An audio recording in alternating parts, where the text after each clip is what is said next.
Coming up, will the sheep obey their tiny Corgi shepherd? Herding and guiding, this dog does double duty. And this leaping lab goes for big air.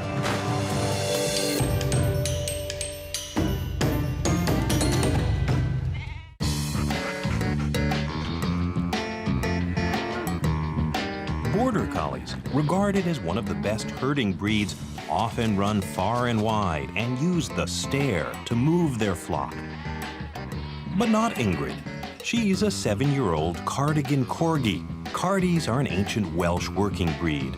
Dana Hassemeyer wants more people to know about these dogs and what they can accomplish with their low-slung physique. I am on a mission with Cardigans. I want people to see that they're very, very capable herding dogs. They just look different than the other ones. The worst thing you can say to me at a herding trial is, gee, that dog's cute. You know, I just, hate it. It's easy to see why people can't resist calling Ingrid cute. She has an endearing, ladylike manner. She's Miss Priss, is what she is. On her small hobby farm in Trenton, Ohio, Dana has a flock of sheep to keep her Cardis in working shape. Ingrid hesitates. There's water ahead. Let's go. She doesn't like to get her paws dirty. She doesn't like to go through puddles. She doesn't like to go through mud. She's not a tough, aggressive herding dog. She's a dainty little lady. Ingrid here. Ingrid here. Let's go. Dainty or not, tomorrow Ingrid is competing in an all-breed herding trial. She has to prove Cardis can herd sheep with the best of them. Cardis were bred for small areas, not wide open spaces. The bigger the area, the harder the job for compact Ingrid. The Cardigan was developed to work cattle. And the thing about the short legs is that they're below kick height. Cow kick height is approximately 12 to 14 inches. And the Cardigan standard says they should be no taller than 12 and a half inches. Ingrid, wait to me. Ingrid, wait to me. Hurry. The height is not an advantage, though, when you work sheep. Sheep don't tend to take them very seriously. Dana uses traditional herding commands. Come by means go left. Ingrid, come by. Ingrid, come by. Come by. Hurry, hurry, hurry. Cardis' challenges with sheep aren't just physical. They're always trying to convince the sheep that they're in control. Hurry. Watch the sheep. Another thing is they're just not very fast. If the sheep want to run away, the sheep run away. Hurry up, hurry up. So the Cardigan has to be very smart to be able to handle sheep who don't want to be handled.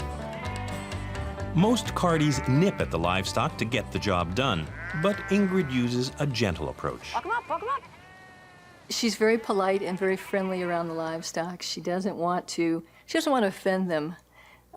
She doesn't bite. Ingrid wants to negotiate. Good girl, walk 'em up, walk 'em up. Ingrid wants to ask the livestock to do things. She doesn't want to make them do things. So she's a little atypical there. Good there. But polite Ingrid still has a lot to learn. Ingrid's a work in process. She's learning to take some guidance from me, yet to be comfortable with making her own decisions. So she's about 3/4 of the way there right now. Dana's very favorite Cardi, Dot, Ingrid's mother, died recently. Dot was an award-winning herder and a very special companion to Dana. Now Ingrid's trying her best to fill the void. Since Ingrid's mother passed away this fall, I've seen her really step up, and she wants to be my partner. She wants to be my #1 dog. Before she was she was on the bench waiting for her turn to play, but now she really seems as though she wants to be the starter. She wants to be the #1 dog.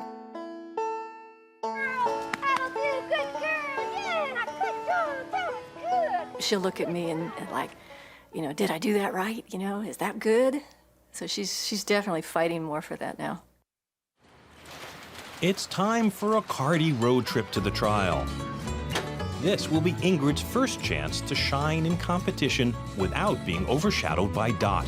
Her roommate Reggie comes along to learn the ropes. Is there a chance that Ingrid can crash and burn at this trial? Oh yes, there's a great chance. We haven't practiced nearly enough this year. I also feel a lot of pressure on Ingrid and I because we're the only Cardigan handler team that most people ever see.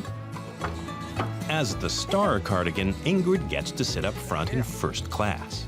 I want them to think that my dogs are great and by extension that Cardigans are great. So yeah, Ingrid and I tell you, we're carrying the whole weight of the breed on us tomorrow.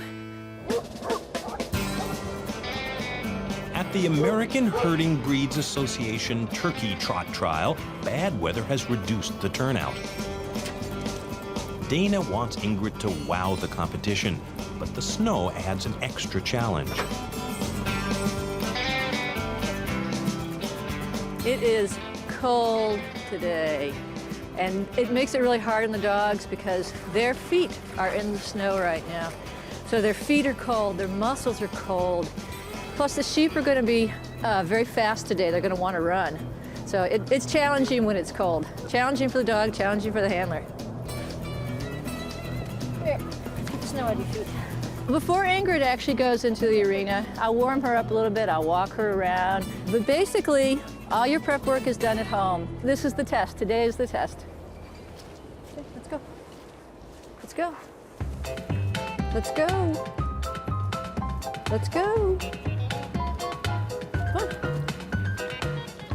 on. Let's go. She doesn't want to go through the mud. Come on, atta girl. Dana tells Ingrid to go left. Come by. Forget the puddles. Come by. Come on. I find with herding livestock that do not know my dogs, I'll have a little window, a 5-second window, where the sheep will see the dog from a distance and he'll think, oh, border collie. He'll see black and white and he'll think border collie. And in that amount of time, the dog has to have the presence to be able to convince those livestock he's in control. Because once they see him and they see they have those little short legs, if they don't feel as though the dog's in control, they'll read the dog and they'll just be gone. They'll just run away. Away! Ingrid! Ingrid's gentle ways seem to be working, to the amazement of the spectators. Come! Ingrid, come by! Sure and steadfast, Ingrid is slowly getting them closer and closer to the pen. Come by! There! Away, away, away, there! Walk up, walk up. Very good, that was very good, good girl. Ingrid completes the trial. She loses points for her puddle avoidance technique, but still gets her advanced class rating. For Dana, Ingrid is truly in a class by herself. 33 dog is the Cardigan with a score of 91 out of 100. Yay! Woo! Dana's respect for her polite, diminutive herder continues to grow. She's a great ambassador for the breed. She has a wonderful personality. She has a wonderful disposition. She has her own place in my heart, and she has her own place in showing people how great Cardigans can be.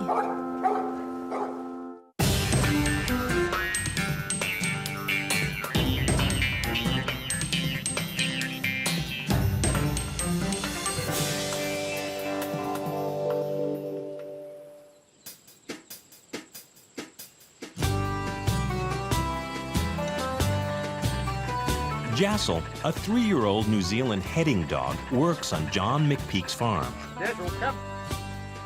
She's been with him just 4 months. Jassel helps John move his cattle from one paddock to another. Good girl, Jassel. Good girl. Good girl, man. Good girl. Come on. New Zealand heading dogs were developed 100 years ago by crossing border collies with greyhounds. Farmers needed short-haired dogs with a lot of stamina to manage their huge flocks on the steep hills and mountains. Way back, Jassel. The result was a dog with border collie smarts Way back. and the speed of a greyhound. Way back, Jassel. Good girl. Down. But Jassel is more than a herder to John. John has Usher syndrome, which makes him hard of hearing and is robbing him of his eyesight. Down, Jassel. Down. He hears with a hearing aid, but only has pinhole vision. Eat. He looks more capable than he is. It's only because of Jassel's help that John can still work on the farm. A lot of people don't think I've got a disability at all, but I certainly have. I've got very poor hearing and only have 10% vision. Sometimes John even loses that and goes blind, especially in bright sunlight.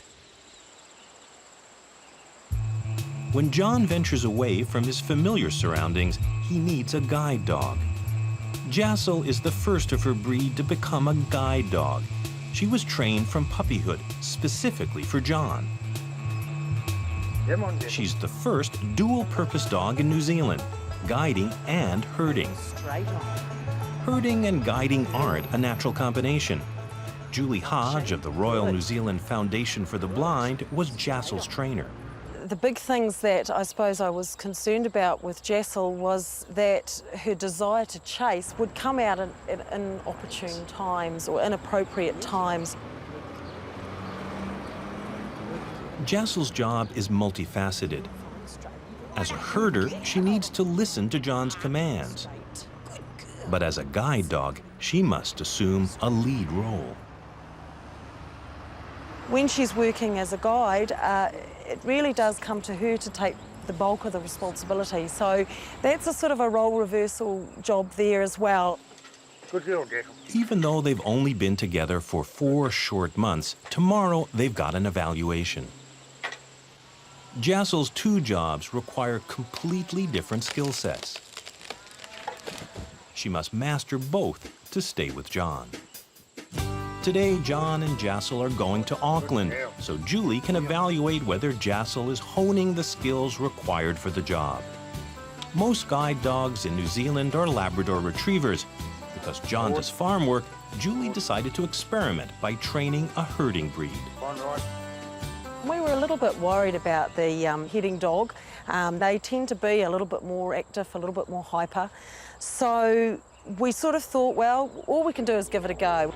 Living in the country, the walk to the bus stop presents some natural challenges.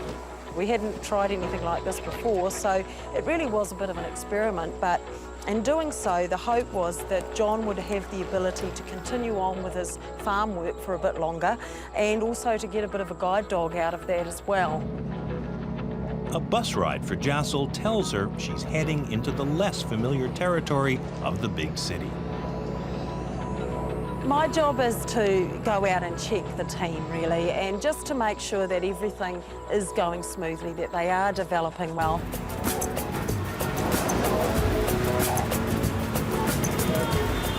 Auckland is a busy city.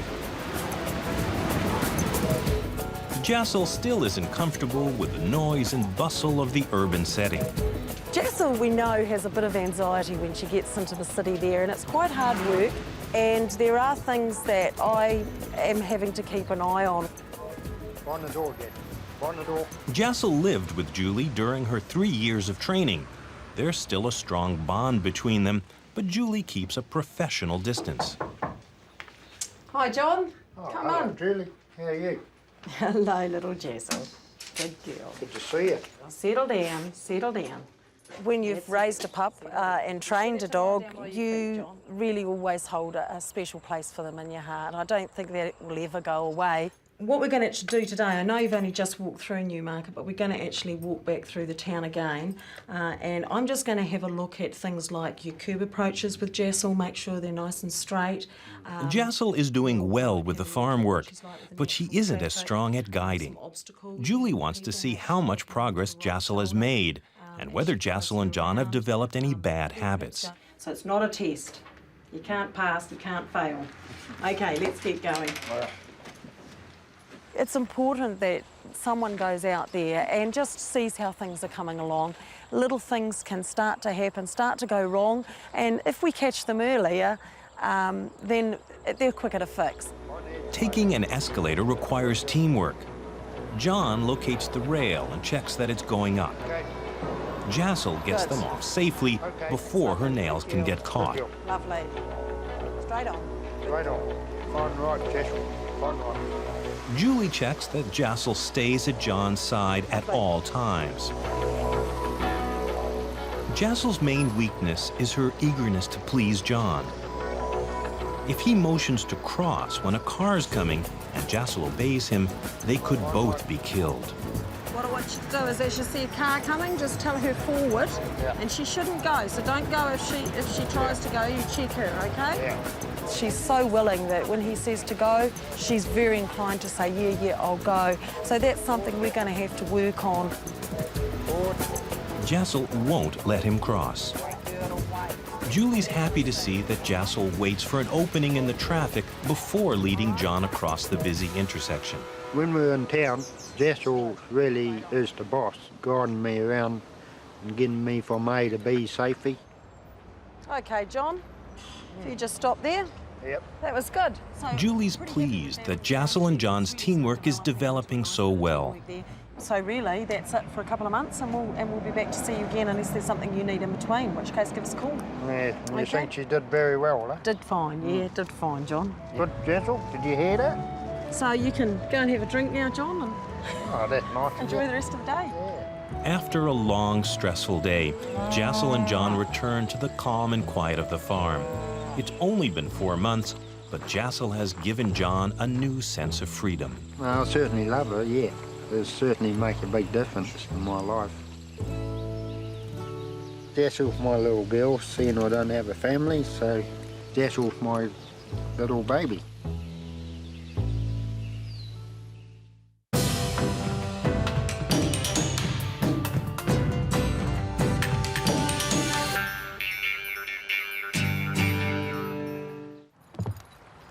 Good boy. Good boy. Hogan is training for a competition. This 4-year-old lab is making a name for himself as a big air jumper, or dock dog. Dock dogs run down a long pier and leap for distance to retrieve a floating object. Hogan's personal best is 21 feet.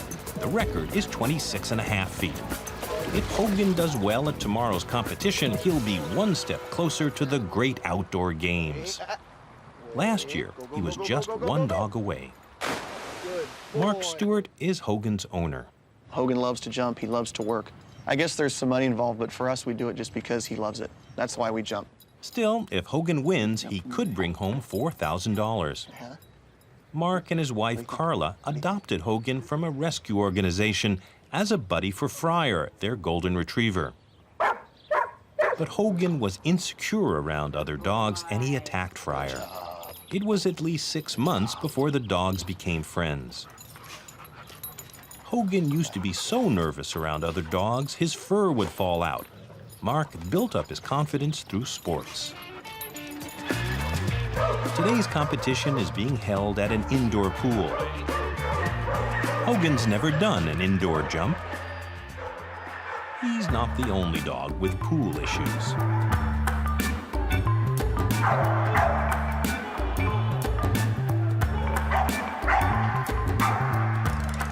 "48 dogs are competing today.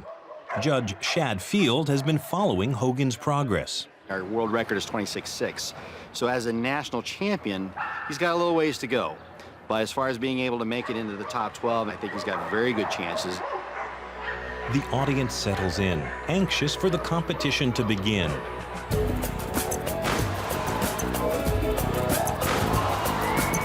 The distance is measured from where the dog's hindquarters enter the water.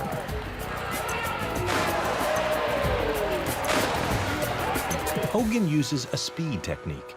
He runs at top speed down the dock to retrieve an object from the water. During practice, he gets extra lift from jumping over a bar.